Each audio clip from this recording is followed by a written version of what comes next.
United Nations Climate Change Conference, COP26 in Glasgow. My name is Selina Abraha, and I'm joining you live from inside the venue at COP TV, where we've been interviewing some of the leaders who are really making a difference in various sectors, from energy, transportation, food systems, land degradation.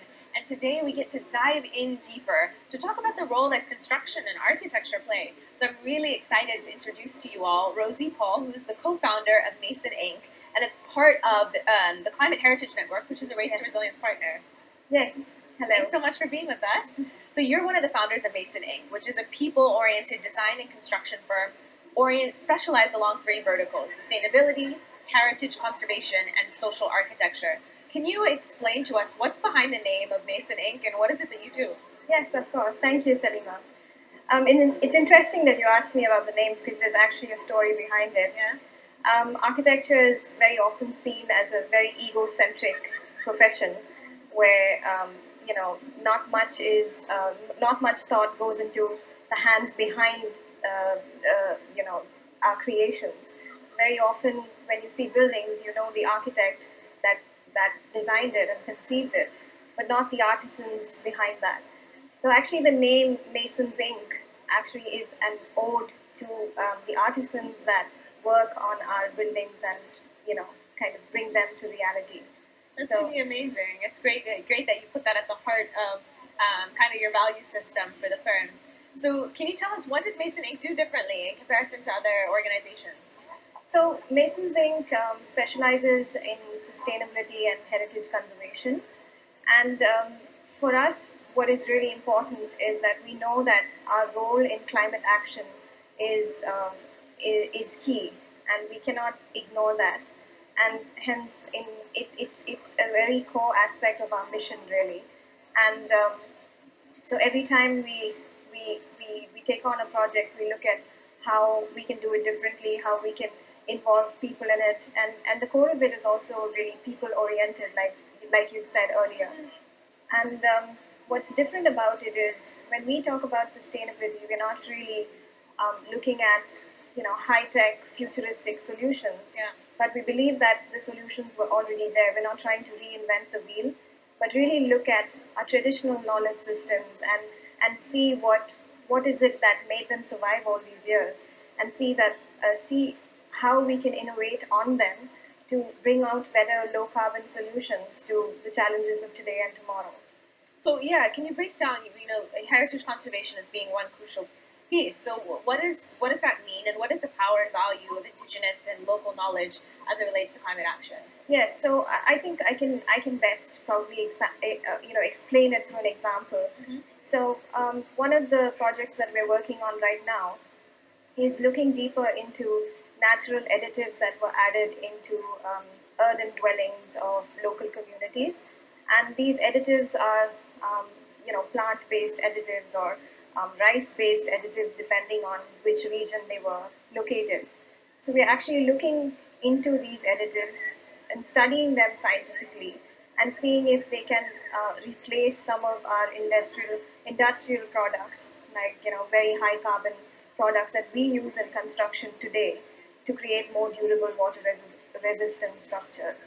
So that's one of the examples, where we feel like the indigenous or local knowledge has a lot to offer, and it's unfair to ignore and try to figure out the magical cure when it actually doesn't exist. It's about people. It's about traditional knowledge, and it's about acknowledging the strength that it actually holds. Yeah, this is amazing to hear on a day. The theme is science and innovation, not just meaning technological, Yes. but some of these incredible knowledge systems that we wish to look back to and also build upon. So Masons Inc. is part of an international network of heritage and cultural organizations, the Climate Heritage Network. So could you tell us about your involvement in this network and how it works to build climate resilience? Yes, of course. So the Climate Heritage Network is actually a global support network of organizations that believe that cultural heritage has an important role to play in climate action, and it brings people together from different backgrounds and different expertise, so we can learn from one another and help each other reach our goals faster. So that's really the key aspect of the Climate Heritage Network, and we're always looking for more members to join and accelerate change in the best ways possible. And what's interesting is in 2021, the Climate Heritage Network was one of the 24 organizations that was selected to be part of the Race to Resilience campaign. And it's again to accelerate climate action, putting people and nature first. So Mason's Range is very excited to be part of it, and we can already see how helpful it is to reach out to them if ever we need something or we need to look into similar experiences or similar backgrounds. What's interesting is even though we're working in different parts of the world, the challenge, there are very strong commonalities that brings us together, and things that we can actually discuss and come up with better solutions. And the CHN helps do that. It's really wonderful to have that network of them sharing knowledge and building upon each other's work. So I'm interested. It's such a crucial topic, but we've heard a lot from individuals who are researchers who are working in data and AI, and they've told us the reasons why they've gotten into this. What's the reason that you came into this profession and you chose to work in this way? I think I've always been socially inclined and wanted to help people. The people, normally I think you don't think of architecture, you say helping people, but actually architecture is shelter. It's one of the three basic needs, and it's your third skin if you actually think about it.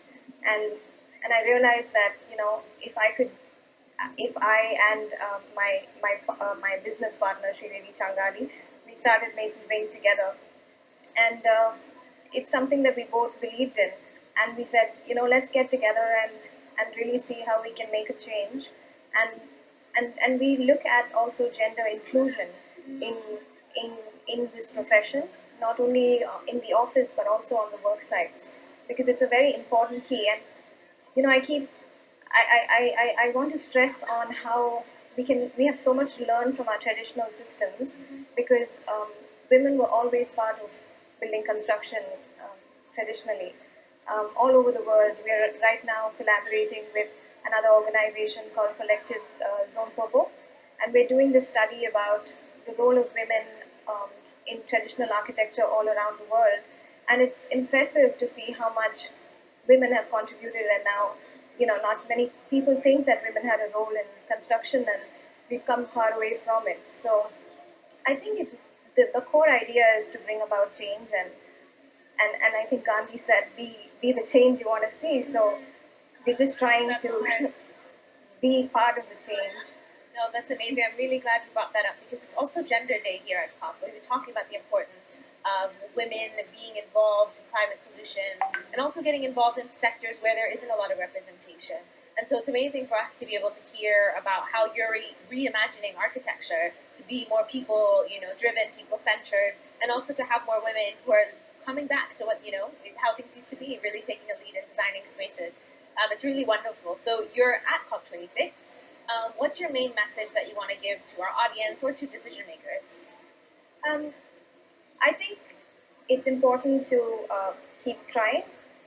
There's a lot of discussion over, is this of any use, and are these discussions of any use? But I think it's important to have a ground up and an up down approach as well. So we're kind of covering it from all ends, and I think the task may be huge, but I think we're getting there. We're making progress, and we shouldn't stop. We should keep trying, and the idea is to reach our goal, and hopefully we will reach it. So that's wonderful. I love the hope. I'm looking forward to seeing more come from you, Mason Inc. and the Climate Heritage Network. So thank you for being with us. Thank you so much, Madama. Lovely. So this has been a wonderful conversation, really enlightening for me to understand how women can play a larger role in architecture, how traditional knowledge systems and architecture can kind of go hand in hand.